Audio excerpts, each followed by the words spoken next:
الحمد لله وكفى وسلام على عباده الذين اصطفى أما بعد فأعوذ بالله من الشيطان الرجيم بسم الله الرحمن الرحيم يا أيها الذين آمنوا اتقوا الله وكونوا مع الصادقين وقال الله تبارك وتعالى في موضع آخر وما خلقت الجن والإنس إلا ليعبدون ما أريد منهم من رزق وما أريد أن يطعمون إن الله هو الرزاق ذو القوة المتين صدق الله المولانا العظيم وصدق رسوله النبي الكريم ونحن على ذلك لمن الشاهدين والشاكرين والحمد لله رب العالمين. ایک مرتبہ خلوص اور محبت کے ساتھ میں عشق کے ساتھ میں درود پاک پڑھ لیجیے گا.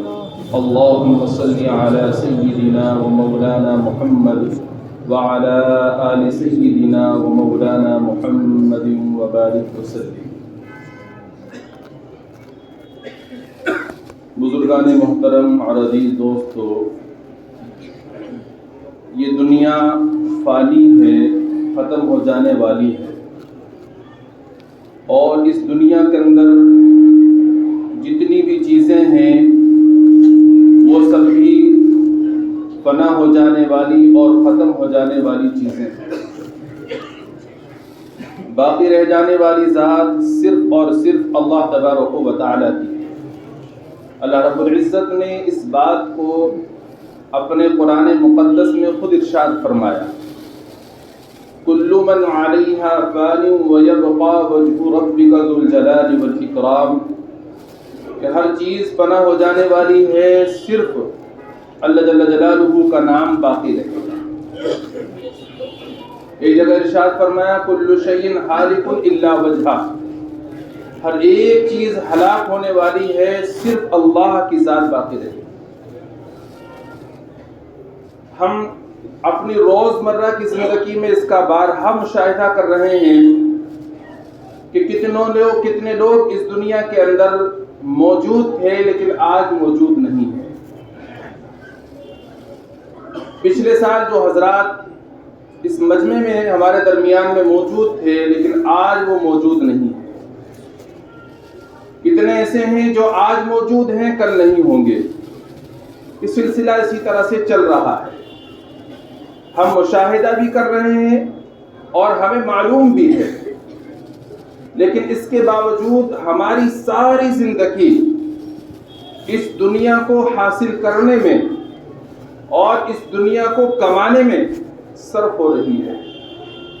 دنیا کمانا بری بات نہیں ہے، دنیا کو حاصل کرنے کی جد و جہد کرنا، کوشش کرنا، یہ بری بات نہیں ہے، مگر دنیا حاصل کرنے کے لیے، دنیا کو کمانے کے لیے اتنی زیادہ جد و جہد، اتنی زیادہ کوشش کرنا کہ اس میں اللہ تبارک و تعالیٰ کے مقرر کیے ہوئے احکام کو بھول جائے بندہ، یہ چیز اللہ کو پسند نہیں ہے.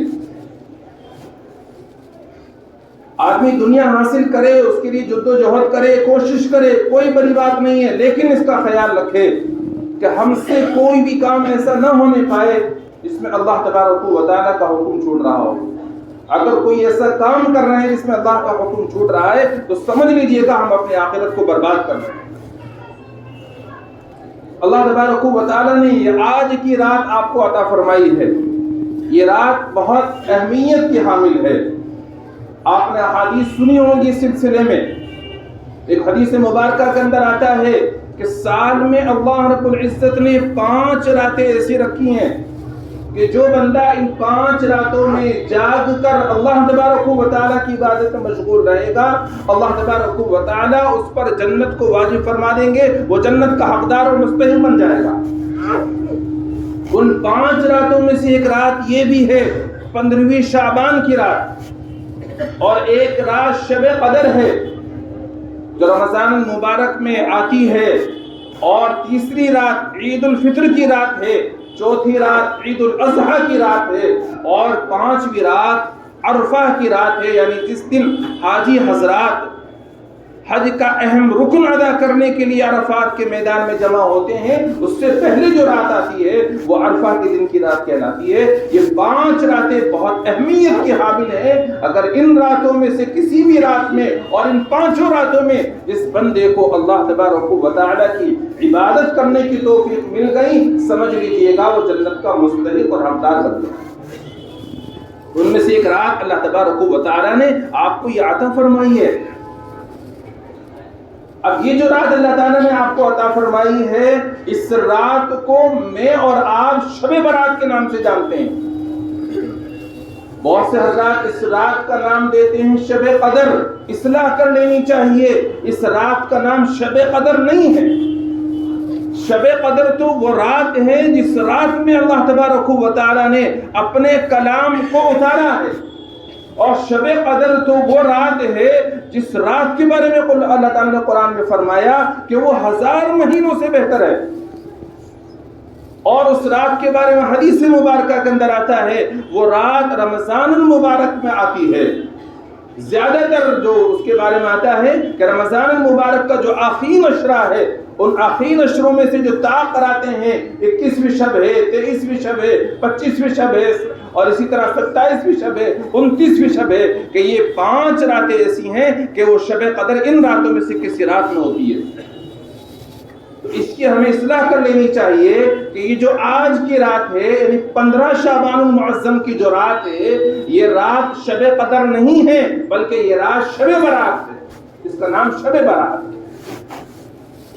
اس رات کے تعلق سے ہمارے دیار کے اندر لوگوں میں کئی طبقے ہو گئے ہیں۔ ایک طبقہ تو وہ ہے جو سرے سے اس رات کی فضیلت کا انکار کرتا ہے، اور وہ یہ کہتا ہے کہ صاحب اس رات کی کوئی فضیلت نہیں ہے، اور اس رات میں یہ سب کام کرنا یہ سب بدعت ہے، غلط ہے۔ اور ایک طبقہ وہ ہے جو اس رات میں عبادت کو اتنی زیادہ اہمیت دیتا ہے کہ ان لوگوں نے اپنی طرف سے اس رات میں عبادت کرنے کے خاص طریقے ایجاد کر رکھے ہیں، اور ان خاص طریقوں سے پھر عبادت کرتے ہیں۔ تیسرا طبقہ وہ ہے جو اس کی فضیلت کا قائل ہے، لیکن اس رات میں عبادت کا کوئی بھی طریقہ اپنی طرف سے کسی نے خاص نہیں کر رکھا ہے، بلکہ اختیار دے دیا ہے کہ تم جو چاہو وہ عبادت کرو، جس عبادت میں تمہارا زیادہ دل لگے وہ عبادت کر لو۔ اب ان 3 طبقوں میں سے جو پہلا طبقہ ہے جو یہ کہہ رہا ہے کہ اس رات کی کوئی فضیلت حدیث سے ثابت نہیں ہے، اس کے بارے میں مختصراً آپ یہ سن لیجئے گا کہ اس رات کے تعلق سے جتنی بھی احادیث ہیں، زیادہ تر سند کے اعتبار سے وہ کمزور ہیں۔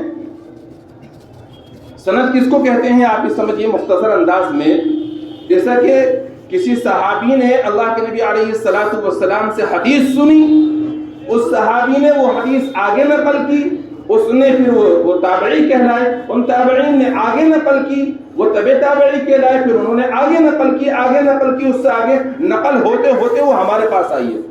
تو اب اس درمیان میں جن لوگوں نے یہ حدیث نقل کی ہے، تو یہ جو سند ہے، جو روایتیں ہیں، اس کے سند میں بہت سے احباب ایسے ہیں جن کی روایت نقل کرنا محدثین کے نزدیک معتبر اور قابل قبول نہیں ہے۔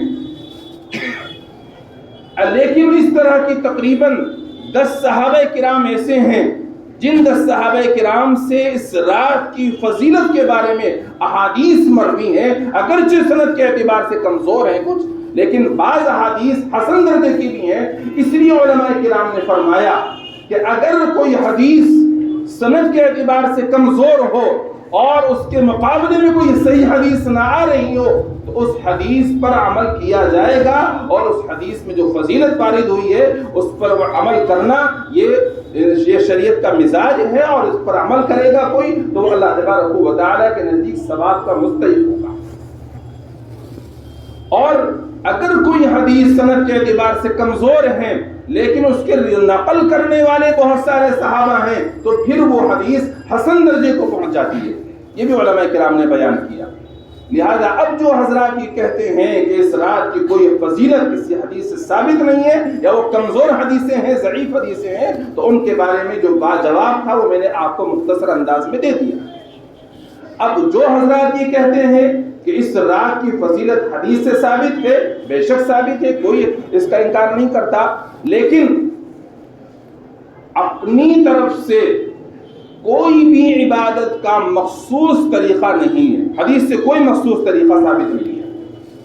جو حضرات اس رات میں عبادت کے خاص طریقے بنا کر اور لکھ کر اشتہارات شائع کر رہے ہیں، میسیجز ایک دوسرے کو فارورڈ کر رہے ہیں کہ اتنی رکعات پڑھ لو، اس رکعت میں یہ سورت پڑھنی ہے، اس رکعت میں یہ سورت پڑھنی ہے، اس کے پڑھنے سے یہ فضیلت حاصل ہوگی، اس کے پڑھنے سے یہ فضیلت حاصل ہوگی. یہاں تک کہ آپ نے یہ حدیث یہ بھی پڑھا ہوگا کسی میسیج میں کہ آج کی رات میں اگر تم 2 رکعت نفل نماز پڑھ لو اور اس پہلی رکعت میں یہ صورتیں، دوسری رکعت میں یہ صورتیں، اگر تم یہ 2 رکعت پڑھ لو گے تو تمہارے ذمے میں جتنی بھی قضا نمازیں ہیں ساری ادا ہو جائیں گی. ایسا میسیج بھی آپ میں سے بہت نے پڑھا ہوگا. تو جو یہ اس طرح کی باتیں ہیں یاد رکھیے گا یہ حدیث سے ثابت قطعاً بھی نہیں ہے، کسی بھی حدیث میں نہیں ملے گا. تو وہ بھی غلو کا شکار ہو گئے. اور تیسرا جو طبقہ ہے جو یہ کہتا ہے بھئی اس کی فضیلت حدیث سے ثابت ہے، اگرچہ کمزور حدیثوں سے ہے مگر بہت سارے صحابہ سے مروی ہے اس لیے حسن درجے کو پہنچ جاتی ہے. تو اگر کوئی بندہ عبادت کر لے تو کوئی قباحت کی بات نہیں، اچھی بات ہے، عبادت کرے، لیکن عبادت کا کوئی بھی طریقہ خاص نہیں ہے. اللہ تعالیٰ جو بھی عبادت کی توفیق دے وہ عبادت کر لے، اللہ کا فضل اور احسان ہے. ہم انہی میں سے ہیں، ہم اس تیسرے طبقے میں سے ہیں جس کو ہمیں شمار تو پہلے طبقے میں کرنا چاہیے، کیونکہ جو اعتدال کا راستہ ہوتا ہے اللہ تبارک و تعالیٰ کو وہ پسند ہے، بیچ کا راستہ. تو ہم تمام احادیث کو، تمام قرآن کریم کی آیات مبارکہ کو سامنے رکھ کر کے یہ بات اچھی طرح ذہن نشین کر لیں کہ آج کی رات کی فضیلت حدیث مبارکہ سے ثابت ہے. اور وہ کیا حدیث ہے؟ ایک حدیث میں نے آپ کو بتلا دی. کیا بتائی تھی حدیث؟ بھول گئے ابھی سے کہ سال میں 5 راتیں ایسی ہیں کہ ان 5 راتوں میں جاگ کر جو بندہ عبادت کرے گا اللہ تبارک و تعالیٰ اپنے فضل سے اس کو جنت کا حقدار بنا دیں گے، وہ جنت اس پر واجب ہو جائے گی. ایک حدیث فضیلت سمجھا گئی. دوسری فضیلت نبی علیہ الصلوۃ والسلام نے ارشاد فرمایا کہ اس رات میں اللہ تبارک و تعالیٰ لوگوں کی بخشش فرماتے ہیں، جہنم سے آزادی دے دیتے ہیں. کتنے لوگوں کی؟ 1 لاکھ کی، 2 لاکھ کی، 1 کروڑ کی، 2 کروڑ کی؟ نہیں، بلکہ کتنے لوگوں کی؟ فرمایا ایک قبیلہ تھا عرب کے اندر، قبیلہ بنو کلب. وہ قبیلہ بکریاں بہت بڑی تعداد میں پالتا تھا. تو آپ نے ارشاد فرمایا قبیلہ بنو کلب کی بکریوں کے جسم پر جتنے بال ہیں اس سے بھی زیادہ لوگوں کی اس رات میں اللہ تبارک و تعالیٰ بخشش فرما دیتے. تو دو حدیثیں اس کی فضیلت کے تعلق سے آپ کے سامنے میں نے عرض کر دی. آپ کو معلوم ہو گیا اچھی طرح سے کہ یہ اس رات میں عبادت کرنا حدیث سے ثابت ہے. اب میرے بزرگوں کچھ کام ایسے ہوتے ہیں جو کرنے کے ہوتے ہیں، کچھ کام ایسے ہوتے ہیں جو نہیں کرنے کے ہوتے ہیں. اور شریعت میں یہی تو چیزیں ہیں کہ جن کاموں کے کرنے کا حکم کیا گیا ان کاموں کو کرو، اور جن کاموں کے کرنے سے منع کیا گیا ان کاموں سے بچاؤ. جو آدمی 2 چیزیں کر رہا ہے وہ سمجھ لیجیے وہ کامل مومن ہے. اور اگر کوئی آدمی کرنے والے کام تو کر رہا ہے اور جو نہ کرنے والے کام ہیں وہ بھی کر رہا ہے تو وہ کامل مومن نہیں ہے. کامل مومن وہی ہے کہ جن کاموں کے کرنے کا حکم دیا گیا ان کو کر رہا ہے اور جن کاموں سے کرنے سے منع کیا گیا ان کاموں سے بچ رہا ہے، وہی کامل مومن ہے. اگر آپ کامل مومن بننا چاہتے ہیں تو آپ اس بات کو ذہن نشین کر لیں اچھی طرح سے کہ آج کی رات میں کچھ کام کرنے کے ہیں، کچھ کام نہ کرنے کے ہیں. پہلے ان کو سماعت فرما لیں جو کرنے کے کام ہیں. کرنے کے کام کیا ہیں؟ کرنے کے کام یہ ہیں کہ آج کی رات عبادت کی رات ہے، عبادت کیجئے۔ اور میں آپ سے عرض کر چکا ہوں، عبادت کا کوئی طریقہ مخصوص نہیں ہے۔ جس وقت تک جس عبادت میں آپ کا دل لگے اس وقت تک اس عبادت کو کرتے رہیے گا۔ جب آپ کا دل اس عبادت کو کرتے کرتے اکتا جائے تو دوسری عبادت کر لیجئے گا، دوسری عبادت کرتے کرتے اکتا جائے تیسری عبادت کر لیجئے گا۔ اور اگر زیادہ تھکان محسوس ہو رہی ہے، نیند کا غلبہ ہو رہا ہے، سو جائیے، سونا کوئی گناہ نہیں ہے۔ مثلا آپ نے عشاء کی نماز ادا کی، عشاء کی نماز ادا کرنے کے بعد میں آپ کا دل چاہ رہا تھا، آپ نے قرآن کریم لے کر کے اللہ کے کلام کی تلاوت شروع کر دی۔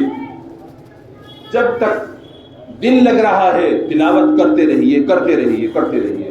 اب تلاوت کرتے کرتے کافی وقت ہو گیا، بہت دیر ہو گئی تلاوت کرتے ہوئے، تھوڑی سی نیند سی بھی آنے لگی ہے، بھیا میں کچھ اور کر لوں، کوئی بات نہیں ہے۔ اب آپ کھڑے ہو جائیے، نماز پڑھنی شروع کر دیجیے۔ نماز پڑھتے پڑھتے دیر ہو گئی، نماز بھی پڑھ لی میں نے، تلاوت بھی کر لی، تھوڑی دیر بیٹھ کر ذکر کر لیجیے گا۔ ذکر کرتے رہے، ذکر کرتے کرتے بھی دیر ہو گئی بہت، اب کوئی مسئلہ نہیں ہے، دعا کر لیجیے گا، دعاؤں کی رات ہے۔ اس طرح سے اس پوری رات کو ہمیں مختلف عبادات میں گزارنا ہے۔ کوئی عبادت کا طریقہ مخصوص نہیں ہے، میں نے بتا دیا کس طرح کرنا۔ بہت سے احباب ایسے ہیں کہ جن کے ذمے میں قضا نمازیں ہیں، جبکہ مومن کی شان یہ ہے کہ مومن کے ذمے میں قضا نماز نہیں ہونی چاہیے۔ مومن کی شان تو یہ ہے کہ نماز کا وقت ہو جائے، سارے کاموں کو آگے پیچھے کر کے سب سے پہلے مؤذن کی جو پکار ہے حی علی الصلاۃ حی علی الفلاح، اس کی پکار کا جواب دینے کے لیے مسجد میں آ کر جماعت کے ساتھ میں نماز ادا کرے، یہ مومن کا کام ہے۔ اذان کو سننے کے بعد میں جواب کون نہیں دیتا، کون بھاگتا ہے؟ آپ اچھی طرح جانتے ہیں، شیطان مردود بھاگتا ہے۔ جب اذان ہوتی ہے شیطان مردود بھاگتا ہے، حدیث میں آتا ہے وہ بھاگتا ہے بہت تیزی کے ساتھ میں، وہ جب اذان پوری ہو جاتی ہے پھر آ جاتا ہے۔ تو آپ مومن ہیں، آپ شیطان نہیں ہیں کہ آپ اذان کی آواز سن کر کے بھاگیں۔ مومن ہیں، مومن کا کام ہے اذان کی آواز کانوں میں پڑی یا کانوں میں آواز نہیں پڑ رہی ہے، ممکن حالات تقاضا نہیں کر رہے اس بات کا، مجبوری ہو چکی ہے کہ اب زیادہ مائک نہیں، آپ زیادہ ہارن استعمال نہیں کر سکتے، گھر گھر اذان کی آواز نہیں پہنچ رہی ہے، تو آپ میں سے ہر ایک کو نماز کے اوقات کا علم ہونا چاہیے۔ آپ کو معلوم ہونا چاہیے فجر کی نماز کس وقت ہو رہی ہے، ظہر کی کس وقت ہو رہی ہے، عصر کی کس وقت ہو رہی ہے، ہر ایک کو معلوم ہونا چاہیے۔ جیسے ہی نماز کا وقت ہو جائے اپنے کاموں کو آگے پیچھے کر کے فوراً مسجد میں نماز پڑھنے کی جائے۔ لیکن انسان ہے، غلطی کا پلندہ ہے، غلطی ہو جاتی ہیں۔ بہت سی نمازیں ایسی ہیں جو ذمے میں رہ گئی، ادا نہیں کر پائے، قضا ہو گئی ہیں۔ تو آج کی رات آپ کو جاگنا تو ہے ہی، عبادت تو کرنی ہی ہے، تو آپ کے لیے بہتر اور افضل ہے اس شخص کے لیے جس کے ذمے میں قضا نمازیں ہیں کہ وہ اپنی قضا نمازوں کو پڑھے۔ کس طرح پڑھے قضا نمازوں کو؟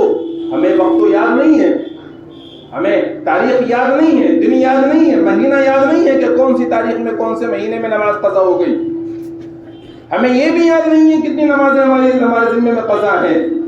تو شریعت آپ کو مجبور نہیں کرتی کہ تمہیں وقت یاد رکھنا پڑے گا، مہینہ یاد رکھنا پڑے گا، تاریخ یاد رکھنی پڑے گی، شریعت مجبور نہیں کرتی۔ شریعت میں بڑی آسانی دی ہے، ہماری جو شریعت ہے بہت آسان ہے۔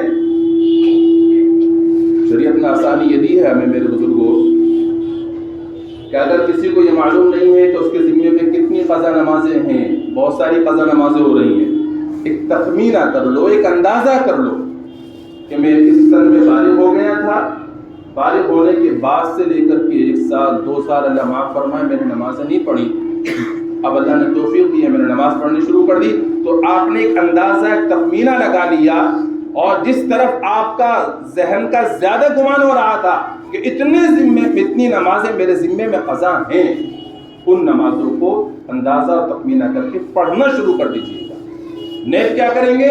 نیت یہ کریں گے کہ میرے ذمے میں سب سے پہلے جو فجر کی نماز ہے میں اس کو ادا کر رہا ہوں، سب سے پہلے میری جو ظہر کی نماز چھوٹی تھی میں اس کو ادا کر رہا ہوں، سب سے پہلے جو عصر کی چھوٹی تھی اس کو ادا کر رہا ہوں۔ ہر نماز میں یہ نیت کر لوں۔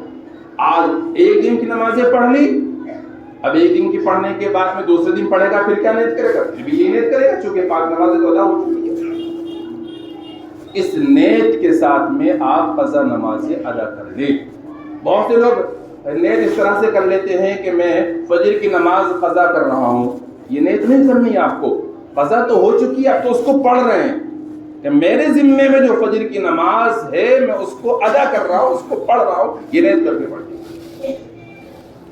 تو آپ میں سے جن حضرات کے ذمے میں قضا نمازیں ہیں ان کے لیے افضل اور بہتر یہی ہے کہ وہ آج کی رات میں اپنی قضا نمازوں کو پڑھیں اور جتنا بھی ہو سکے ان کو اپنے ذمے میں سے پڑھ کر کے ادا کرا لیں، تاکہ کل اللہ تبارک و تعالیٰ کی بارگاہ میں گرفت اور پکڑ نہ ہو۔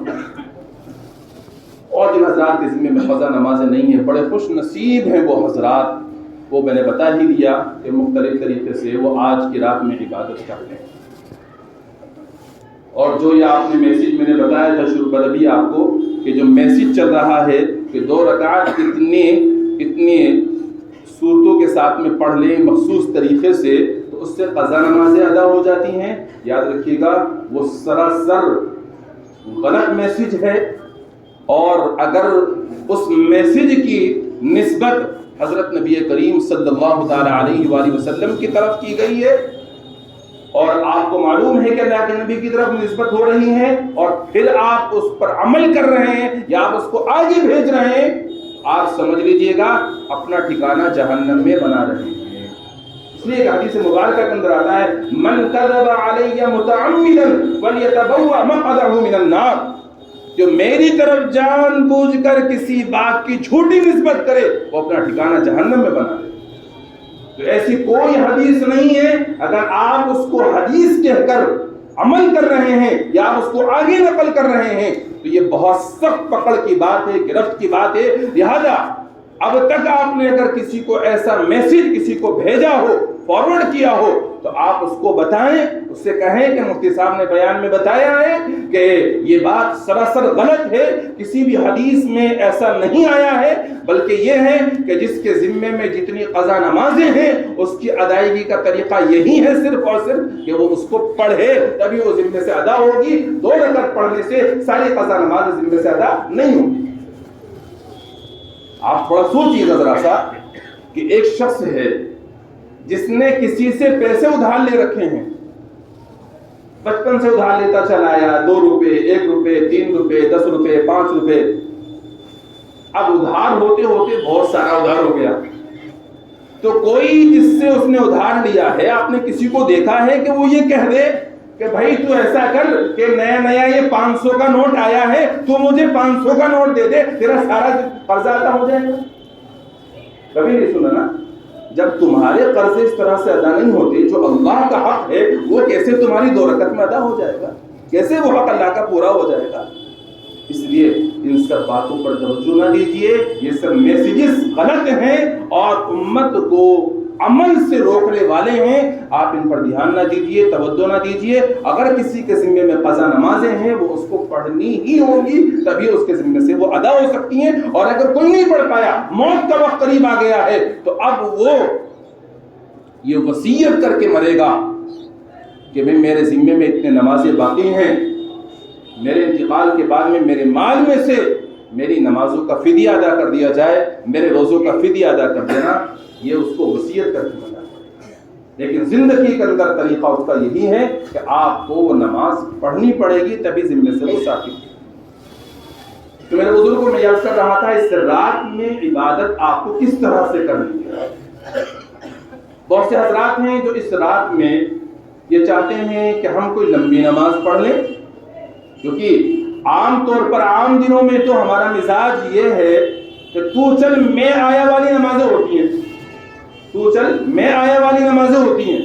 اکثر لوگوں کا آپ دیکھیں گے کہ نماز پڑھیں گے، فرض نماز پہلی صف میں، اور پہلی صف میں فرض نماز پڑھنے کے بعد میں سلام پھرتے ہی، دعا مانگتے ہی پیچھے کو ایسی تیزی سے بھاگتے ہیں شاید لاٹھی چارج ہو گیا پہلی صف میں، ایسے بھاگتے ہیں.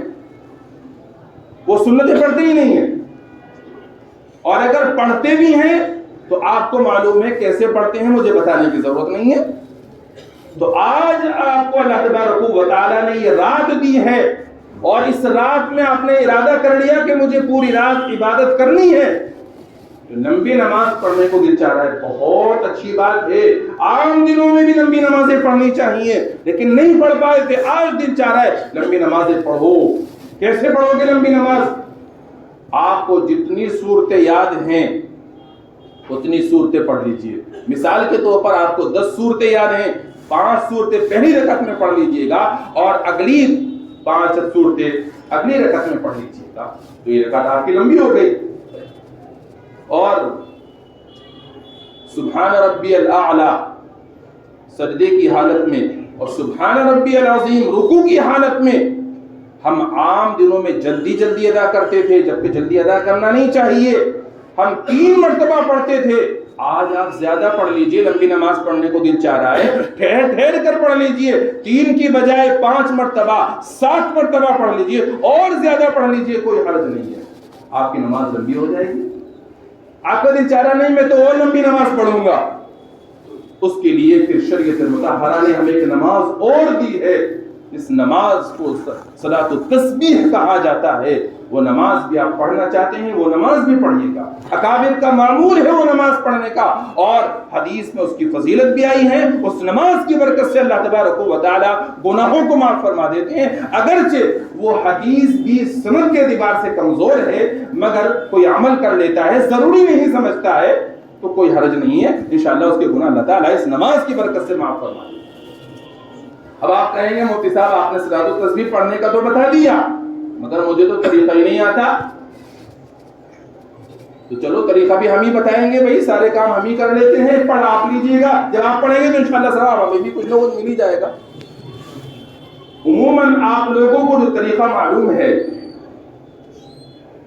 اصل میں صلاۃ التسبیح کی نماز کے 2 طریقے ہیں جو حدیث میں ہمیں ملتے ہیں، لیکن لوگوں کو زیادہ تر ایک طریقہ معلوم ہے. آپ کو جو طریقہ معلوم ہے اسی طریقے کے مطابق پڑھتے رہیے گا. جو طریقہ آپ کو معلوم نہیں ہے اس طریقے کے مطابق پڑھیں گے تو آپ کو بھول لگ جائے گی، دھوکہ لگ جائے گا. میں آپ کو دونوں طریقے مختصر انداز میں بتا دیتا ہوں.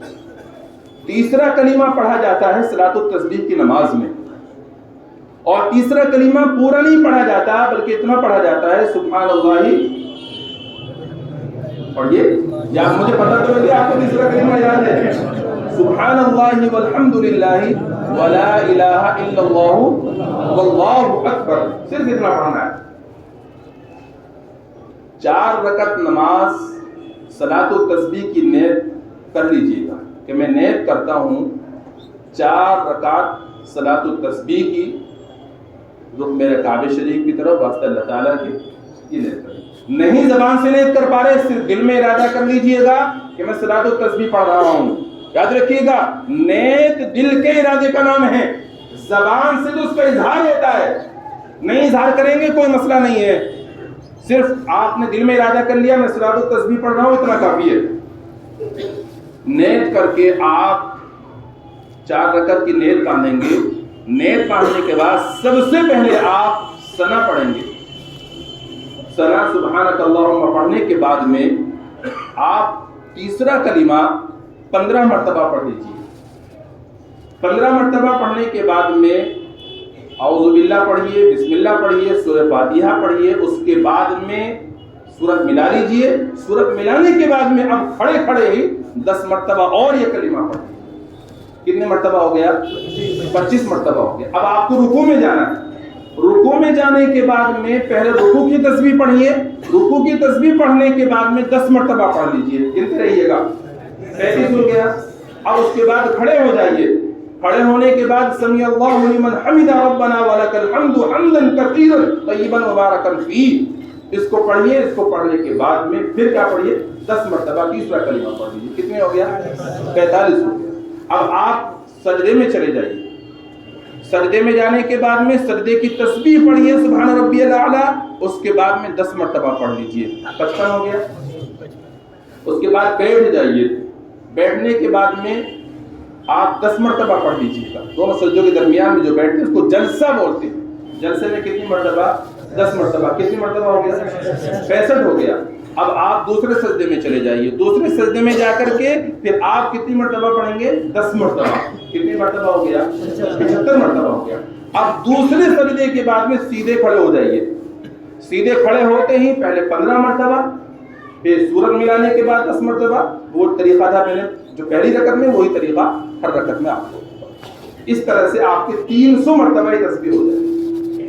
یہ طریقہ ایک طریقہ ہے۔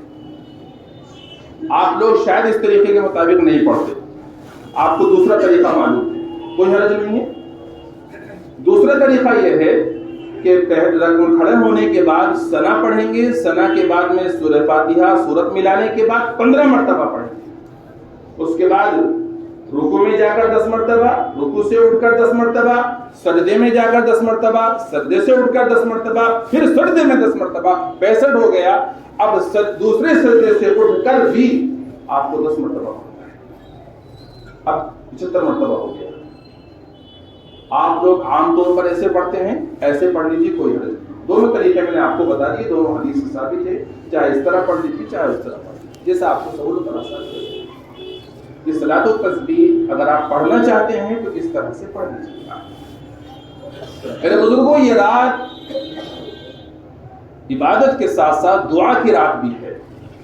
اس رات میں اللہ تبارک و تعالی اپنے بندوں پر خاص طور پر توجہ فرماتے ہیں اور اپنی رحمت سے اپنے بندوں کی دعاؤں کو اپنی بارگاہ میں قبول فرماتے ہیں۔ یوں تو اللہ تبارک و تعالی ہر روز ہی آسمانی دنیا کو نزول فرماتے ہیں، لیکن وہ رات کا آخری حصہ ہوتا ہے۔ لیکن جب شب برات آتی ہے تو یہ غروب آفتاب کے بعد سے ہی آسمان دنیا پر نزول فرماتے ہیں، اور غروب آفتاب سے لے کر کے صبح صادق تک اللہ تبارک و تعالیٰ کی جانب سے آواز لگائی جاتی ہے کوئی مجھ سے روزی چاہنے والا، میں اس کو روزی عطا کروں، ہے کوئی مجھ سے گناہوں کو معافی مانگنے والا، میں اس کے گناہ معاف کروں، ہے کوئی مجھ سے اپنی حاجتوں کا ضرورتوں کا سوال کرنے والا، مجھ سے ضرورتوں کا سوال کرے، میں اس کی ضرورت کو پورا کروں۔ اس طرح سے اللہ تبارک و تعالیٰ کی جانب سے فرشتوں کے ذریعے سے آواز لگوائی جاتی ہے۔ اب ہم اگر اس رات میں اللہ تبارک و تعالیٰ کی بارگاہ میں ہاتھ پھیلا کر اگر دعا کریں گے، اللہ کی جانب سے آواز لگائی جا رہی ہے کوئی روزی چاہنے والا، ہم کہیں یا اللہ میں روزی چاہنے والا ہوں، میرے کاروبار میں برکت عطا فرما دیجئے، مجھے رزق حلال دے دیجئے، رزق حرام سے میری حفاظت فرما دیجئے، تو اللہ کی طرف سے جو آواز لگائی جا رہی تھی ہم نے اس پکار کا جواب دے دیا، اللہ تعالیٰ ضرور ہماری پکار کو سنے، اور ہم مغفرت کی دعا مانگیں اللہ سے، اسی طرح سے اپنی ہر ضرورت کا سوال کریں۔ یاد رکھیے گا اللہ تبارک و تعالیٰ سے جو دعا مانگی جاتی ہے اللہ تعالیٰ قبول فرماتے ہیں۔ اللہ تعالیٰ نے ارشاد فرمایا ادعونی استجب لکم، مجھے پکارو میں تمہاری پکار کو قبول کروں گا۔ وَإِذَا سَأَلَكَ عِبَادِي عَنِّي فَإِنِّي قَرِيبٌ، اللہ تعالیٰ نے کئی جگہ قرآن مقدس میں ارشاد فرمایا کہ جو اللہ سے مانگتا ہے اللہ تعالیٰ اس کی پکار کو قبول کرتے ہیں، سنتے ہیں، اس کی دعا کو قبول فرماتے ہیں۔ تو اللہ سے مانگو، اللہ تعالیٰ میری اور آپ کی ہر ضرورتوں کو پورا کرنے کے لیے بیٹھا ہوا ہے، اور جو اللہ سے مانگتا ہے اللہ کو اس سے پیار آتا ہے، اور جو اللہ سے نہیں مانگتا اللہ کو اس سے پیار نہیں آتا، اللہ اس پر ناراض ہوتے ہیں۔ حدیث میں آتا ہے جو اللہ سے سوال نہیں کرتا، اپنی ضرورتوں کو نہیں مانگتا، اللہ تبارک و تعالیٰ اس پر غضبناک ہوتے ہیں، غصے ہوتے ہیں اللہ تعالیٰ۔ اس لیے یہ رات اللہ تعالیٰ نے آپ کو اور مجھے دی ہے، اس رات کا کچھ حصہ عبادت میں گزارو اور اس پہ دعا میں گزارو، اور دعاؤں میں جہاں اپنے لیے دعا کر رہے ہو، اپنے کاروبار کے لیے، اپنی بزنس کے لیے، اپنی بیماری سے شفا کے لیے دعا کر رہے ہو، وہیں پورے عالم کے مسلمانوں کے لیے مغفرت کی دعا کرو کہ اللہ اب تک جتنے مسلمان دنیا میں آئے ہیں سب کی مغفرت فرما دیجئے گا، اور آئندہ جتنے آنے والے ہیں ان سب کی بھی مغفرت فرما دیجئے گا۔ اور اللہ تعالیٰ سے خاص طور پر اس کی دعا کرو کہ اللہ پوری دنیا کے اندر اس وقت جو حالات نازک بنے ہوئے ہیں اور ہر دوسرا آدمی اہل ایمان کو ختم کرنے کی کوشش میں جستجو میں لگا ہوا ہے، وہ مساجد کو ختم کرنا چاہتا ہے، قرآن کو بدلنا چاہتا ہے، یا اللہ وہ شعائر اسلام کی توہین کر رہا ہے، وہ نبی کی شان میں گستاخیاں کر رہا ہے، میرے مولا اپنے فضل سے شعائر اسلام کی حفاظت فرما لیجئے، مساجد کی مدارس کی حفاظت فرما لیجئے، اور خاص طور پر مسجد اقصی کی حفاظت فرما لیجئے گا۔ اور میرے مولا مسجد اقصی وہ مسجد ہے جس مسجد کے اندر سے آپ نے اپنے نبی پاک کو اپنے پاس میں بلایا تھا، اور جس مسجد کی طرف آپ نے اہل ایمان کو رخ کر کے نماز پڑھنے کا حکم دیا تھا، جس مسجد کے اندر آپ کے نبی نے تمام انبیاء علیہ السلام کی امامت فرمائی تھی، اس مسجد کی حفاظت فرما لیجئے، ورنہ دشمن کی نگاہیں، دشمن اس مسجد کو شہید کر کے ہیکل بنانا چاہتا ہے وہاں پر۔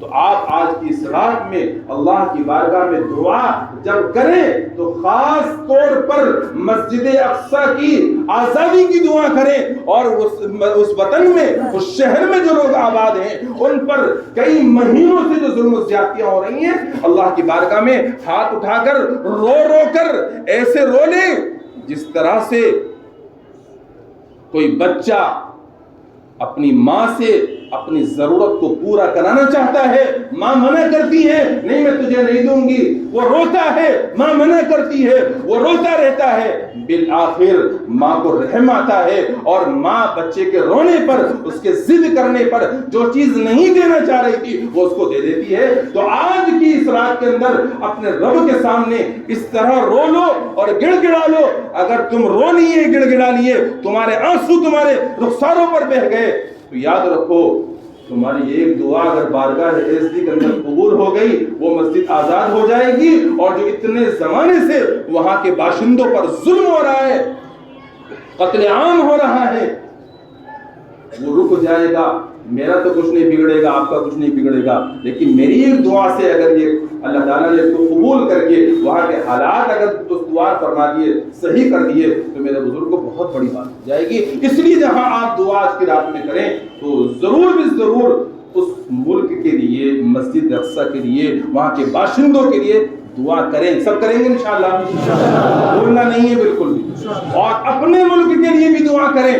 ہمارے ملک کے اندر بھی کچھ عناصر، کچھ لوگ ایسے ہیں جو ملک کی فضا کو خراب کرنا چاہتے ہیں، جو مساجد کو نشانہ بنا رہے ہیں۔ اب تو دارالعلوم دیوبند کو بھی نشانہ بنایا جا رہا ہے۔ آپ اس ملک کے لیے بھی دعا کریں کہ اللہ یہ ملک وہ ملک ہے کہ اس ملک کے اندر آپ علیہ السلام کی احادیثوں پر سب سے زیادہ عمل کیا جاتا ہے، اور پوری دنیا میں ایک ملک، واحد ملک یہ ایسا ہے جہاں پر سنتوں پر سب سے زیادہ عمل کیا جاتا ہے۔ یہ ملک ایسا ملک ہے میرے مولا کہ جہاں پر مدارس ہیں، جہاں پر مساجد ہیں، جہاں مراکز ہیں، جہاں خانقاہیں ہیں، جہاں سے دین کی شعائیں پھیل رہی ہیں، پوری دنیا کے اندر افراد تیار ہو کر پورے عالم میں دین کی ہواؤں کو پھیلا رہے ہیں۔ یا اللہ اپنا فضل فرما کر ہمارے ملک کی حفاظت فرما لیجئے گا، اور ہمارے ملک کے اندر جو دشمن عناصر ملک کی فضا کو خراب کرنا چاہ رہے ہیں، ان کے قلوب بھی تو آپ ہی کے قبضے میں ہیں، ان کے قلب کے مالک بھی تو آپ ہیں، آپ کے علاوہ کوئی نہیں ہے۔ اور آپ کی صفت یہ ہے، آپ مقلب القلوب ہیں، قلوبوں کو بدلنے والے ہیں، قلوبوں کو پھیرنے والے ہیں، مصرف القلوب ہیں۔ اپنا فضل فرما کر ان کے قلوبوں کو اپنی اطاعت کی طرف پھیر دیجئے گا، اور ان سب کو ہدایت کی دولت سے مالا مال فرما دیجئے۔ میرے بزرگوں، اگر آپ نے روزوں کو دعائیں کرنی اور آپ کی دعا کی برکت سے ایک بندے کو بھی ہدایت مل گئی تو آپ کے لیے یہ نجات کا سبب بن جائے گا۔ اس لیے اپنے ملک کے لیے خصوصی دعا ہے۔ میرے بزرگوں، اللہ تعالیٰ دعائیں قبول کرتے ہیں، مگر یاد رکھیے گا، دو شرطیں یاد رکھیے گا۔ ایک شرط تو یہ ہے کہ ہمارے پیٹ کے اندر کوئی حرام لقمہ نہ گیا ہو۔ اگر حرام لقمہ چلا گیا نا، پھر دعا قبول نہیں ہوتی۔ آپ نے حدیث میں سنا ہوگا، صحیح حدیث ہے، اللہ تعالیٰ اولاد کے حق میں والدین کی دعاؤں کو قبول فرماتے ہیں، ان کی دعا رد نہیں کی جاتی۔ والد اپنی اولاد کے لیے جو دعا کرتا ہے نا، اللہ تعالیٰ اس کی دعا کو قبول فرماتے ہیں، رد نہیں فرماتے۔ دوسرے جو مسافر ہے، مسافر جو دعا کرتا ہے اس کی دعا کو بھی رد نہیں فرمایا جاتا، بلکہ اس کی دعا کو اللہ تعالیٰ قبول فرما لیتے ہیں۔ لیکن یہ بھی حدیث آپ نے سنی ہوگی کہ لوگ دور دراز کا سفر کر کے آتے ہیں، لمبا سفر کرنے کی وجہ سے گرد و غبار ان کے بالوں پر بھی ہے، ان کے لباس پر بھی لگا ہوا ہے۔ اللہ تبارک و تعالیٰ کے سامنے ہاتھ پھیلا کر یا رب یا رب یا رب کہتے ہیں، مگر حدیث میں آتا ہے کہ ان کی دعا اللہ تعالیٰ کیسے قبول کرے گا؟ اس لیے کہ ان کی غذا بھی حرام، ان کا لباس بھی حرام ہے، ان کی دعا قبول نہیں ہوتی۔ تو والدین کی دعا اولاد کے حق میں اللہ تعالیٰ قبول فرماتے ہیں، مسافر کی دعا اللہ تعالیٰ قبول فرماتے ہیں۔ لیکن اگر یہی مسافر حرام کھا رہا ہے، حرام پہن رہا ہے، اور یہی والد اگر حرام کھا رہا ہے، حرام پہن رہا ہے، تو اس کی دعا بھی اللہ تعالیٰ قبول نہیں فرماتے۔ ہم میں سے ہر شخص دیکھ لے، اپنے گریبانوں میں جھانکے غور کرے کہ ہم میں سے کتنے ایسے ہیں کہ جن کی غذائیں، جن کا لباس حرام ہے۔ اگر ہے تو سچے دل سے اللہ رب العزت سے توبہ کر لے اور آئندہ کے لیے پکا عزم اور ارادہ کر لے کہ میں حرام کے قریب نہیں جاؤں گا، میں انشاءاللہ حلال کھاتا رہوں گا۔ اللہ کی ذات سے امید ہے دعا قبول ہو۔ اور اگر ہم نے ایسا نہیں کیا تو یاد رکھیے گا کتنا ہی ہم دعائیں کر لیں، اللہ تعالیٰ قبول نہیں فرمائے۔ اور آج اکثر لوگ یہ شکایت کرتے ہیں کہ مفتی صاحب ہم دعائیں کرتے ہیں، دعائیں قبول نہیں ہو رہی ہماری۔ میرے بزرگ کو دعا کیسے قبول ہوگی؟ آج اللہ معاف فرمائے، ہمارے لیے حرام سے بچنا بڑا مشکل ہوتا جا رہا ہے۔ بینکوں میں لوگ پیسہ رکھ رہے ہیں، لوگ ایف ڈی کرا رہے ہیں، لوگ رشوتیں دے رہے ہیں، سودی کاروبار کر رہے ہیں، پتہ نہیں کیا کیا طریقے لوگوں نے ایجاد کر رکھے ہیں، جس طریقے سے ان کو سود مل رہا ہے، بیاج مل رہا ہے، اور جن کو جوا حاصل ہو رہا ہے۔ یہ ساری چیزیں شرعاً حرام ہیں، اس وجہ سے دعائیں جب یہ چیزیں حرام ہوں گی اور یہ ہمارے اسی پیسے کا ہم کپڑا پہنیں گے اور اسی پیسے سے ہم کھانا کھائیں گے، دعا کیسے قبول ہوگی؟ ہم چاہتے ہیں کہ ہماری دعائیں قبول ہو، اور ہر بندہ چاہتا ہے کہ میں اپنے رب سے مانگوں کہ میرا رب میری پکار کو سن کر اس کو پوری فرما دے۔ ہر بندہ چاہتا ہے۔ تو ہمیں اپنی غذاؤں کو حلال کرنا ہوگا، اپنے لباس کو حلال کرنا ہوگا، انشاءاللہ پھر دعائیں قبول ہوگی۔ تو دعا کی قبولیت کے لیے پہلی شرط کیا ہے؟ کہ ہماری غذا حلال ہو، لباس حلال نہ ہو، حرام نہ ہو۔ دوسری شرط ہے میرے بزرگوں کہ ہم جب دعا کریں تو پوری توجہ کے ساتھ میں دعا کریں، پورے بدن ہمارا اللہ کی طرف متوجہ ہو۔ یہ نہیں کہ ہم دعا کے لیے ہاتھ کو پھیلائے ہوئے ہیں، مگر مفتی صاحب نے آج دعا بہت لمبی کرا دی، ہاتھ دھل گئے، پتہ نہیں کہ لمبی دعا مفتی صاحب کیوں کراتے ہیں، تھوڑی مختصری کرا دیتے، ایسی دعا قبول نہیں۔ دعا مختصر ہو یا لمبی ہو، یہ میرے اختیار میں نہیں، آپ کے اختیار میں نہیں، تو کیفیت کے اوپر ہے میرے بزرگوں۔ اگر کیفیت بن جاتی ہے تو دعا لمبی ہو جاتی ہے، نہیں بن پا رہی تو دعا مختصر ہو جاتی ہے۔ دعا لمبی ہو یا مختصر ہو، ہمیں پوری توجہ کے ساتھ میں، دھیان کے ساتھ میں دعا مانگنی چاہیے۔ پوری توجہ اور دھیان کے ساتھ میں دعا ہوگی اور حلال غذا، حلال لباس کے ساتھ میں دعا ہوگی، انشاءاللہ جو بھی ہم مانگیں گے اللہ تعالیٰ ضرور بے ضرور اس کو قبول فرمائے۔ میرے بزرگوں، کرنے کے کام یہ ہے۔ اور آج کی رات جو اللہ تعالیٰ نے مجھے اور آپ کو دی ہے، کتنے مسلمان ایسے ہیں جو شاید پچھلے سال اسی رات میں مسجد میں آئے تھے اور آج آ گئے ہیں، پورے سال بیچ میں نہیں آ پائے۔ کتنے ایسے ہیں بیچارے کہ جو عیدین کی نماز میں آئے تھے یا آج شب برات میں آ گئے۔ کتنے ایسے ہیں جو جمعے کے جمعے آتے تھے، وہ آج آ گئے۔ آج اللہ نے آپ کو مجھے توفیق دے دی اپنے گھر میں آنے کی، یہ اللہ کے فضل کی بات ہے، اس کی قدر کرو۔ دیکھو یاد رکھو، یہ اللہ کا گھر ہے اور اللہ کے گھر میں ہم آئے ہوئے ہیں تو گویا کہ ہم اللہ کے مہمان ہیں۔ اگر ہم اللہ کے گھر کا احترام کریں گے، اس کے تقدس کا خیال رکھیں گے، اس کے آداب کی رعایت کریں گے، تو اللہ تبارک و تعالی ہمیں دوبارہ آنے کی توفیق دے گی۔ اور اگر ہم نے اس کے تقدس کو پامال کیا، اس کے آداب کی رعایت نہیں کی ہم نے، تو پھر اندیشہ یہ ہے کہ اللہ تعالیٰ دوبارہ آنے کی توفیق نہیں دے۔ کیوں؟ اس لیے کہ جب ہمارے گھر میں کوئی مہمان آتا ہے نا، اور مہمان آنے کے بعد میں اگر سلیقے سے رہتا ہے تو ہم کہتے ہیں آپ دوبارہ تشریف لائیے گا، آپ کا آنا بڑا مبارک ہے، بڑا اچھا لگا آپ کا آنا۔ اور اگر مہمان گھر میں آنے کے بعد میں پریشان کرتا ہے، اس کے بچے تنگ کر رہے ہیں، تو پھر ہم یہ کہتے ہیں بھائی آپ اب تو آگے، بھائی آگے مت آنا، یا اگر آنا ہے تمہیں تو اپنے بچوں کو ذرا سلیقہ سکھا کر لے کر آنا۔ کہتے نہیں کہتے ہم اس طرح سے؟ تو ہمارے گھر میں اگر کوئی مہمان ایسا آ جائے جو ہمارا خیال نہیں کر رہا، رعایت نہیں کر رہا ہے، ہم اس کا آنا پسند نہیں کرتے، احکم الحاکمین کے گھر کے اندر آ کر کے اگر کوئی اس کے گھر کی بے حرمتی کرے، بے ادبی کرے، احکم الحاکمین کیسے اس کو پسند کرے؟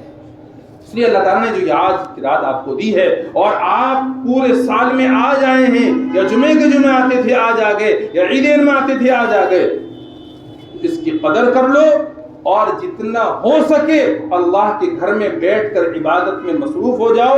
اس سے علاوہ کوئی اور کام مسجد میں بیٹھ کر نہیں کرنا ہے۔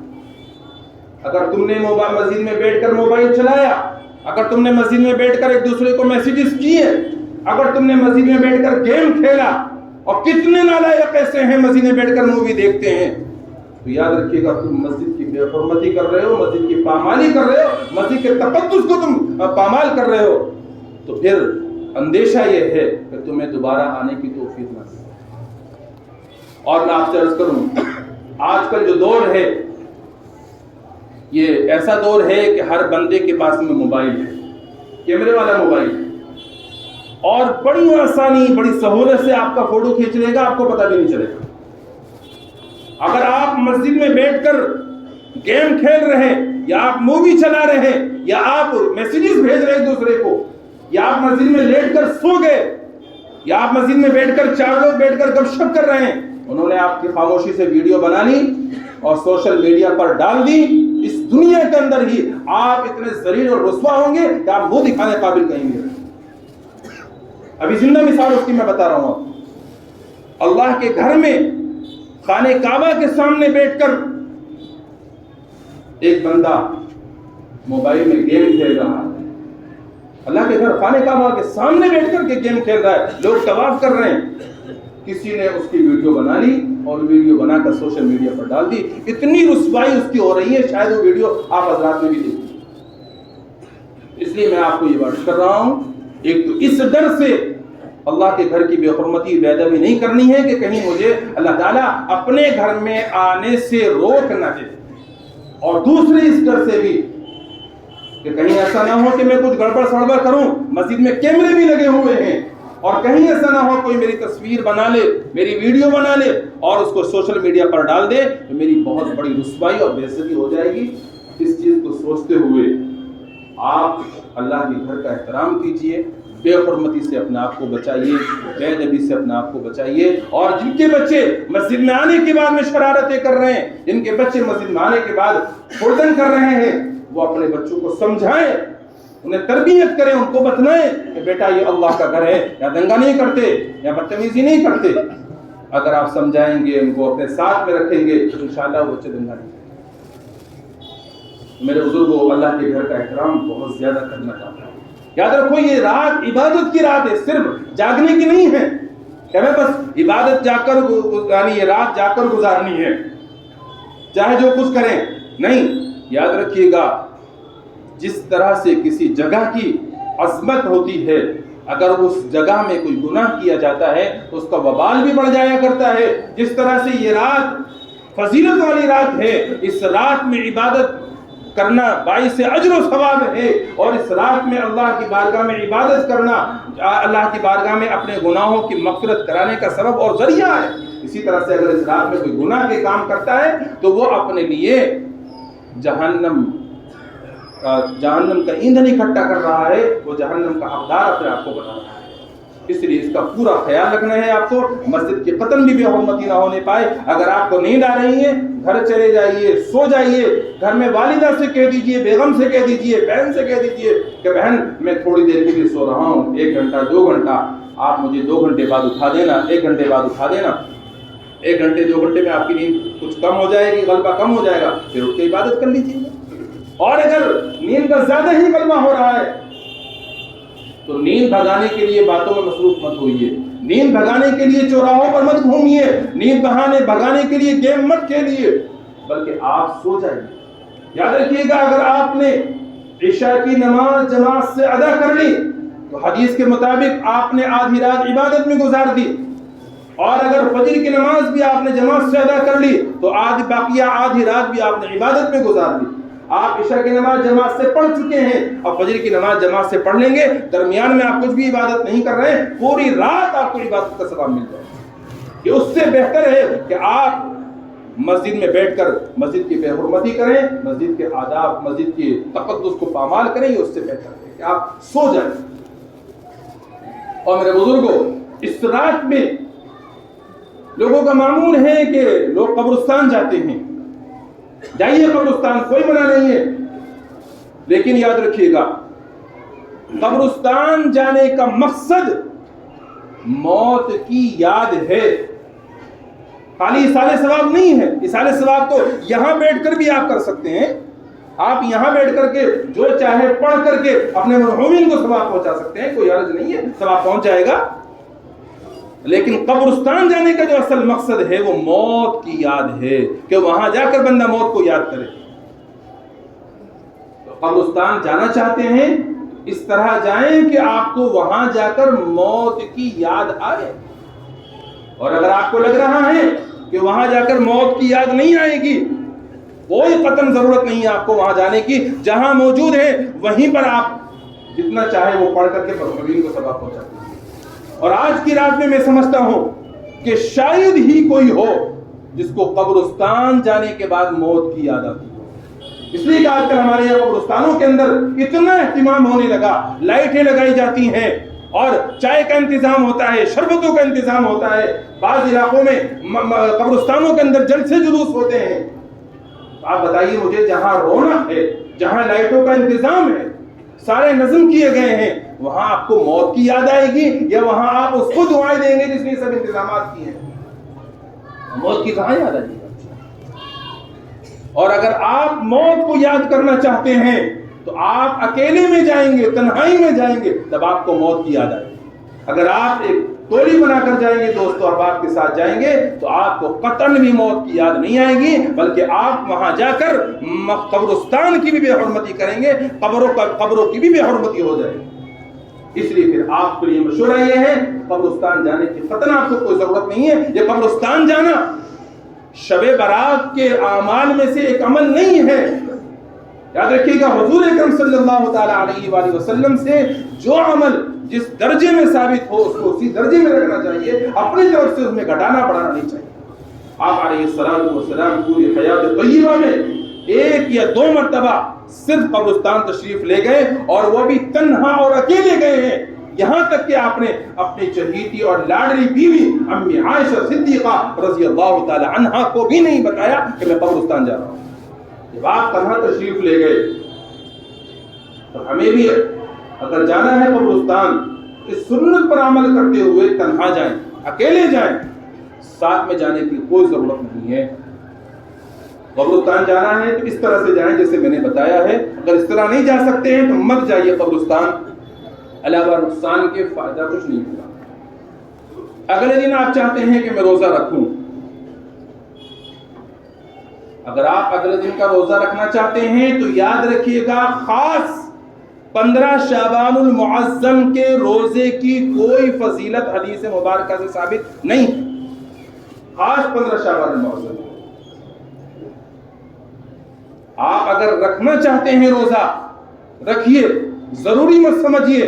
آپ روزہ رکھنا چاہتے ہیں اس نیت سے رکھیے گا کہ آپ علیہ السلام رمضان المبارک کے بعد میں سب سے زیادہ جو روزے رکھا کرتے تھے وہ شعبان المعظم کے مہینے میں روزہ رکھا کرتے تھے. اور یہ 15 شعبان جو ہے یہ بھی شعبان کی تاریخوں میں سے، شعبان کے دنوں میں سے ایک دن ہے، میں اس لیے اس میں روزہ رکھ رہا ہوں کہ اللہ کے نبی کثرت سے روزہ رکھا کرتے تھے، تو انشاءاللہ آپ کو اس کا ثواب مل جائے گا۔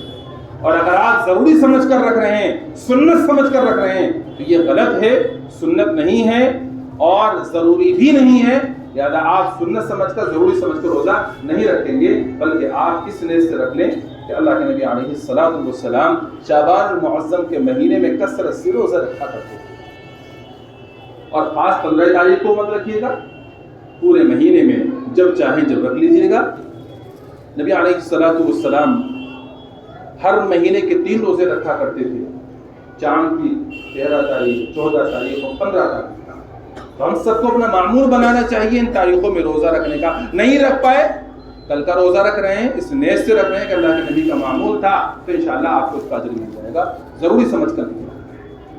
تو یہ میرے بزرگوں یہ کرنے والے کام ہیں، باقی جو نہ کرنے والے کام ہیں وہ آپ کو معلوم ہی ہے، اچھی طرح سے معلوم ہے آپ کو کیا ہے وہ کام۔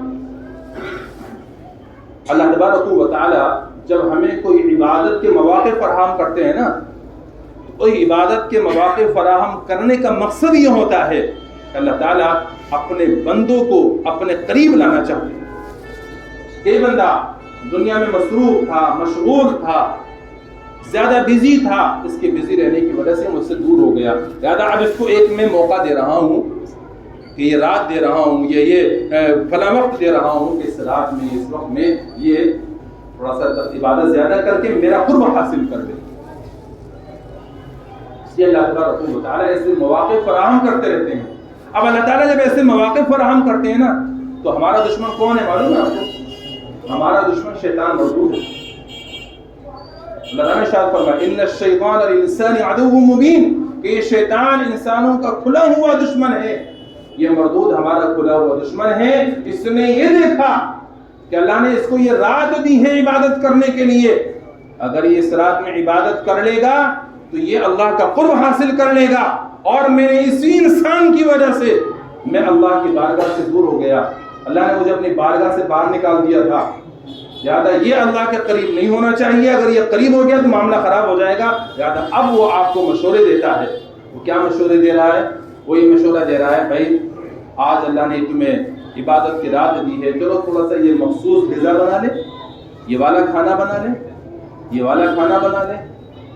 اب وہ کھانا بنواتا ہے آپ سے، اور آپ ثواب سمجھ کر اس کھانے کو بنا کر تقسیم بھی کرتے ہیں، کھاتے بھی ہیں۔ اور جب آپ نے اتنا شکم سے پیٹ بھر کر کھا لیا، اب آپ بتائیے مجھے جو میٹھا ہے، میٹھا زیادہ کھانے سے نیند آتی ہے یا بھاگتی ہے؟ ڈاکٹر صاحب اگر یہاں موجود ہوں گے کوئی سے، تو ڈاکٹر صاحب تو یہی بتائیں گے کہ زیادہ میٹھا کھانے سے نیند آتی ہے۔ اب جب زیادہ میٹھا کھانے سے نیند آتی ہے تو آپ جب میٹھا کھائی آئے ہیں اچھی طرح سے، تو اب آپ عبادت نہیں کر پائیں۔ اس لیے مخصوص غذائیں جو چل رہی ہیں نا، یہ کسی حدیث سے ثابت نہیں ہے، ان سے اپنے آپ کو بچائیے۔ اور یہ گھومنے پھرنے کی یا مختلف غذائیں کھانے کی رات نہیں ہے، بلکہ عبادت کی رات ہے، دعائیں مانگنے کی رات ہے، عبادت کیجیے، دعاؤں میں مصروف ہوئیے۔ اور میرے بزرگوں، نوجوان طبقہ یہ بڑا قیمتی ہے، مجھے نوجوانوں کو مجمع میں دیکھ کر کے رشک آتا ہے۔ نوجوانوں کا دل چاہتا ہے کہ تھوڑا گھوم پھر لیں، نوجوانوں کا دل چاہتا ہے گیم کھیل لیں، نوجوانوں کا دل چاہتا ہے مووی دیکھ لیں، لیکن آج کی رات میں مسجد میں آئے ہیں اور اس مجمع کے اندر مجھے زیادہ طبقہ نوجوانوں کا نظر آ رہا ہے۔ نوجوانوں سن لو، تم اللہ کی نظروں میں بڑا قیمتی سرمایہ ہو، تم اپنی جوانی کی قدر کرو۔ تم یہاں جو آئے ہو اس لیے آئے ہو کہ آج کی رات میں عبادت کریں گے، مفتی صاحب کے ساتھ میں مل کر کے دعائیں مانگیں گے۔ اس مجمع کے اندر پتہ نہیں کون سا بندہ ایسا ہوگا کہ وہ اللہ تبارک و تعالیٰ کو اس کا عمل پسند ہوگا، اس بندے کے طفیل میں میرا بھی کام بن جائے گا، اللہ میرے بھی گناہ معاف فرما دیں گے۔ اس نیت سے آپ یہاں پر آئے ہوئے ہو۔ نوجوانوں، اس رات کی قدر کر لینا۔ آپ یہاں سے فارغ ہو کر گلی کوچوں میں گھومنا پھرنا مت، آپ اللہ کے واسطے اس رات کی قدر کر لینا۔ اگر تمہیں نیند کا تقاضا ہو رہا ہے، غلبہ ہو رہا ہے، تم گھر جا کر کے آرام سے سو جانا، الارم لگا کر سو جانا، فجر کی نماز سے کچھ وقت پہلے اٹھ کر کے تہجد پڑھ کر کے فجر کی نماز جماعت سے پڑھ لینا، تمہیں عبادت کا ثواب رات میں مل جائے گا۔ لیکن اگر تم